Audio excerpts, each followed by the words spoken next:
Nix is amazing, but also very difficult to manage. It assumes that you learned its programming language and that you're willing to ignore frustration generated by horrible documentation.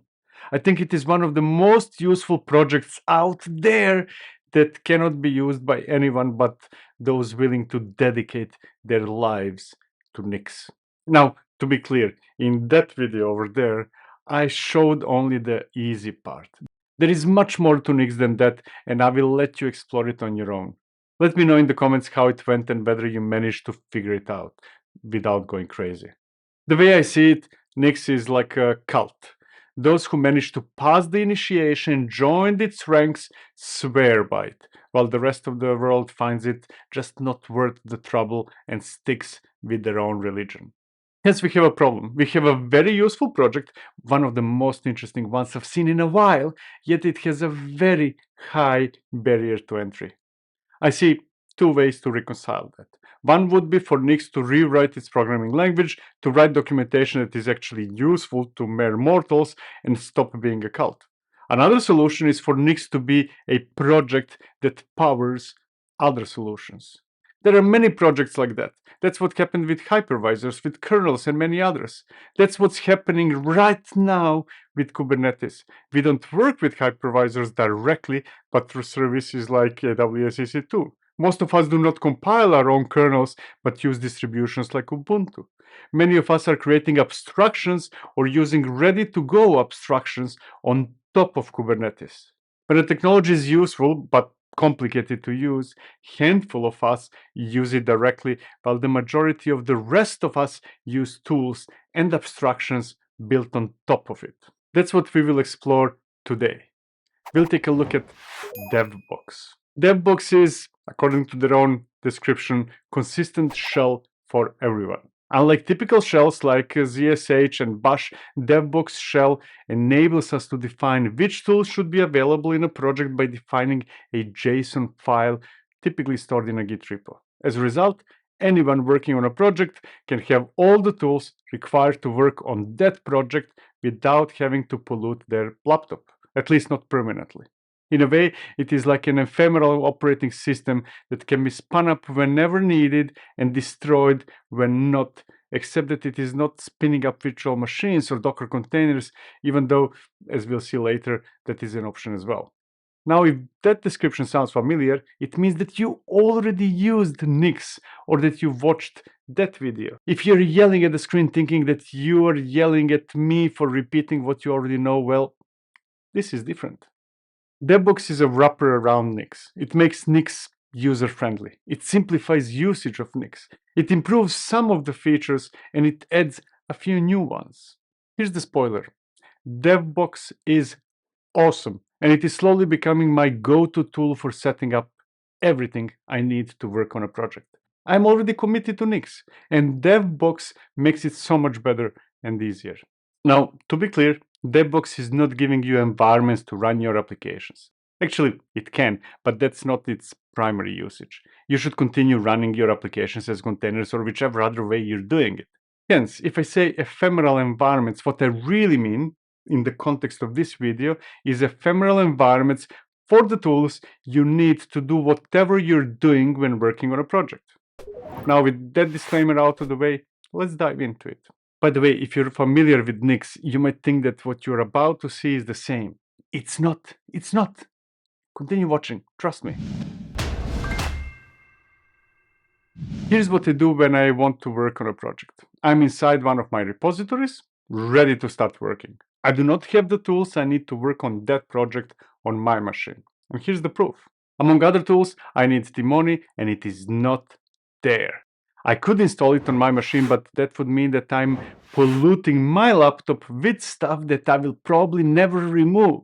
More importantly, that project might need specific versions of tools, so installing Timoni on my laptop might mean that the version I need for this project might not be the version I need in another. This is the moment when I would probably consider using Docker containers, which come with their own set of problems, or I might spin up a VM with everything I need on my laptop or remotely, but that also comes with some issues. What I really want is to work locally and in the same way I normally work. That means that I would want to start a shell session, and that's exactly what I will do. But instead of starting a ZSH terminal, which is my favorite shell, I will spin up a Devbox shell. We can see that Devbox installed all the tools I need and that it used specific versions of those tools. The important note here is that anyone else working with me on that project would get exactly the same environment, no matter whether they're using macOS, like I am, or Windows or Linux. At least more or less the same, because there are obviously some differences between operating systems themselves. Moreover, not only that I got the tools I need, but specific commands were executed. In this case, there is a single command that outputs README with potentially useful information to whomever is working on that project. The important note here is that I could have used Devbox to spin up a remote environment instead.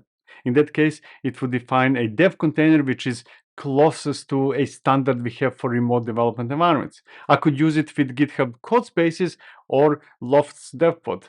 I could have also used Devbox to create a Docker container as well.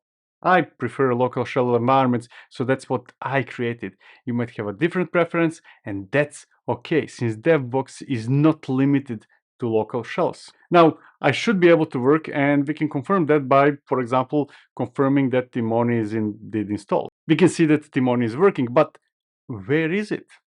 Let's see. We can see that it is inside one of the subdirectories in the project, meaning that Timoni and all other tools are local to the project. A different project will get different tools. And even if those would be the same, since the instances will be elsewhere, they could be different versions. So let's exit the shell and take a closer look at how I defined which tools are needed for that project. Here's Devbox JSON I defined for this project. It's a simple one, and that's one of the benefits Devbox provides. That file is much easier to write and read than Nix equivalent. There's no need to learn a new language. Instead, all I did was define packages with tools I need. There's kind, GH or GitHub CLI, kubectl, and so on and so forth. And further down is the optional shell section. The init hook specifies commands that will be executed every time we start a new Devbox shell. You already saw it in action when I started a shell. That's how README was output. Then there are scripts. Those are not executed when we start a new shell, but rather provide a convenient way to run scripts. And you will see those in action soon as well. Now, let's get back to packages. You might be wondering how I found out which packages and their versions are available. Some can be guessed easily, like for example kind, while others not so much. Since there are multiple packages that contain Helm in their name, the one I'm looking for, the one that provides templating for Kubernetes resources, is called Kubernetes Helm. So, how can we find packages? If you prefer working in a terminal, as I hope you do, there is a convenient Devbox search command. So, let's say that we would like to find or to add Crossplane CLI to the mix. We can just search for it.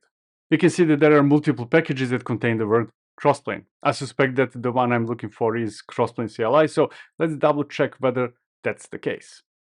Hooray! Hey, that's the one I need. We could have retrieved the same information from search.nixos.org or nixhub.io pages as well. Still, for me, it is more convenient to search for packages through the Devbox search command. Next, I could add the package to Devbox JSON, manually, of course, or I can execute Devbox add followed with the package and optional version. From now on, every time we start a new Devbox session, Crossplane CLI will be available as well. Truth be told, I don't really need Crossplane CLI. The Devbox JSON file already contains everything I need, and I used it only to demonstrate how we can find and add packages to a project. So, since that project does not need it, I will remove it. There's, however, a dark side of Devbox search, though. It does not work as expected. Here's an example. Let's say that we want to add task to the mix. By the way, task is great, and if you're not familiar with it, you might want to check out that video over there, somewhere there. The link is in the description anyways. I know that task exists as an X package, so it should not be a problem to find it, right? Well, none of those is task I'm looking for. I know from other projects that the one I want is called go-task. Yet Devbox did not find it. That does not mean that it does not have it in the database. No, that's not it. Search is simply silly. I might be wrong, but I think that it searches only for packages with names that start with a string instead of searching with all those that contains given keyword. So if I ask it to search for go-ta, go-task is there. It found it. That means that you need to know the name of the package, and that defies the purpose of a search.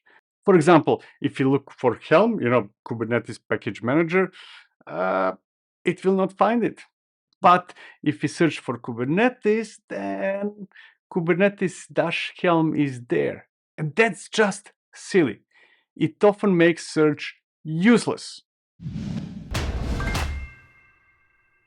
Another potentially useful set of features are Devbox shell init hooks. Let's take another look at the JSON. We already saw init hook in action when we started a shell session. It's a set of commands that are executed every time we start a new shell session. In this case, there is only one command that outputs readme. Let's see the result. Now, there are two important notes here. First, shell started almost instantly. It did not need to download packages since those were already cached from previous time we ran shell. The cache is local to the project, to the directory, giving us a unique and controlled environment related to that specific project. The second note is that it executed init hook commands, which in this case output readme from the repo. Since we are already inside the Devbox shell, let me show you a glimpse of my workflow for that project. That's one of my crossplane configurations, which, among other things, need to be tested. Typically, I would work in VS Code with code editor on one side and this terminal session on another. I'm not showing you VS Code in this video, so you'll probably have to use imagination to visualize how it would really look like. What matters is that I can follow the flow outlined in the README that was output when a new Devbox session is started. First, I would set up a cluster and install everything I need. I'm using Task for that, so let's run one of its targets. Now, this will take a few minutes until local cluster is up and running and everything is installed. So let's fast forward to the end of the process. And now I would start working with tests running continuously in the background. Whenever I change code or tests, the process would be reinitialized, and a few moments later, I would get feedback whether all the tests passed. It's test-driven development, the only way to develop something, even if that something is Kubernetes resources. Now, I will not bore you with the whole process since I already did that in the task video, that one over there. I used a different project in that one, but the process is the same since the code is also related to a crossplane configuration. The point is that I got an ephemeral environment with the tools for the tools I need, and that I can work without worrying whether I have whatever is needed installed on my machine. And now let me stop the watcher and show you another potentially annoying thing with Devbox. Let me execute some silly command and exit the shell. If I start typing the command I executed in Devbox shell, ZSH autocomplete does not recognize it. Devbox sessions are isolated from the shell I have on my machine, or for that matter, other Devbox shells. In principle, that's what we want, right? But the negative outcome is that commands history is not shared, so ZSH cannot use commands from Devbox session as suggestions or for autocomplete when in a different project or on the host. It's a small annoyance, but annoyance nevertheless. Next, let's take a look at the Devbox scripts, which can be very, very useful when running in CI/CD pipelines. Interactive Devbox shells are very useful when working on a project locally or remotely, but when it comes to CI/CD pipelines, it would be useful to have a mechanism to be able to define specific commands so that Devbox can start a shell, run those commands, and exit the shell automatically or automagically. We can accomplish just that with scripts, which I already defined in the Devbox JSON. So let's take another look at it. The scripts section is a map with script names as the key and an array of commands as the value. We can also list all available scripts. Now, let's run one of those. Since we already created a cluster, we might just as well want to destroy it. Bear in mind that we are not inside a Devbox shell anymore. The command that follows will create a new one with all the tools needed, run the command, and close the session. So here it goes. That's it. That's all it takes to run something without having any of the required tools pre-installed. Devbox run command is probably what we should use in CI/CD pipelines. So let's take a look at the GitHub Actions example I have in that same repo. Instead of figuring out all the tools that are required and specifying a bunch of container images or having an Uber container image or installing all of those separately, this job installs Devbox and simply runs some of the commands like, for example, Devbox run test. There's more though. For those who do not want to always run Devbox shells locally but would like to benefit from Nix packages, Devbox can generate files to run shells elsewhere. Let's take a look at what it can generate for us. We can see that it can generate a Docker file and DevContainer JSON to use with DevContainers like GitHub CodeSpaces or Loft's DevPod. It can also generate Docker file that can be used to generate a container image with all the packages pre-installed. Then there is the option to generate env rc for DirEnv or a README for the project. Finally, if you want to liberate some space, we can use Devbox to run Nix store garbage collector. And then everything related to that project is gone. I mean, not everything, but the tooling, the environment. Devbox is awesome. It democratizes Nix. It does not do anything that cannot be done with Nix alone. Instead, it makes Nix shell user-friendly. It provides a wrapper that helps people who are not fully vested into Nix and those who did not choose to learn Nix language in depth. I strongly recommend it. Even if you're a veteran Nix user who knows it inside out, and let's face it, not many are, you will find Devbox a pleasure to work with. Still, there are a couple of minor annoyances. To begin with, search is bad. I cannot imagine how did anyone think that having a search for those who already know the exact name of a package is a good idea. It should look for packages that contain a keyword, but instead it looks for those that start with the keyword.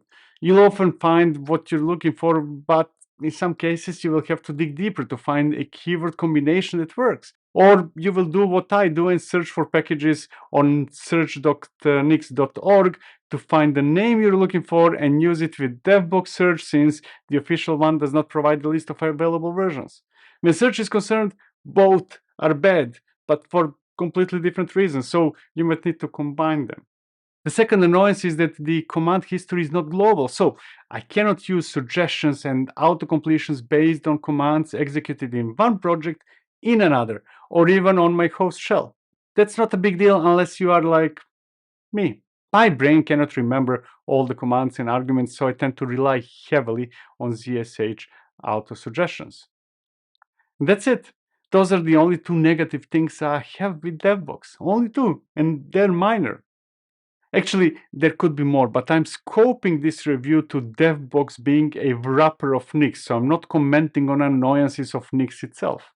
As for good things, well, to begin with, unlike Nix itself, Devbox is user-friendly. That's its main value. It takes the power of Nix and makes it useful to mere mortals, to all those who are not in the Nix cult. Another positive thing is the clear separation between environments. Nix shell is by default global. Packages downloaded for one project are available in all projects. While that might reduce initial download times, that also results in difficulties to keep specific versions of packages for specific projects.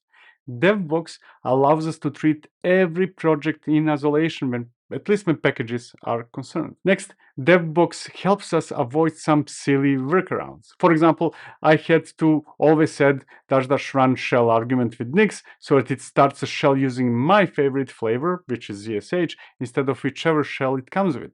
Devbox, on the other hand, does not use its own or Nix shell, but whichever is running on your system. Devbox is not a wrapper of Nix shell, but rather a wrapper of Nix packages.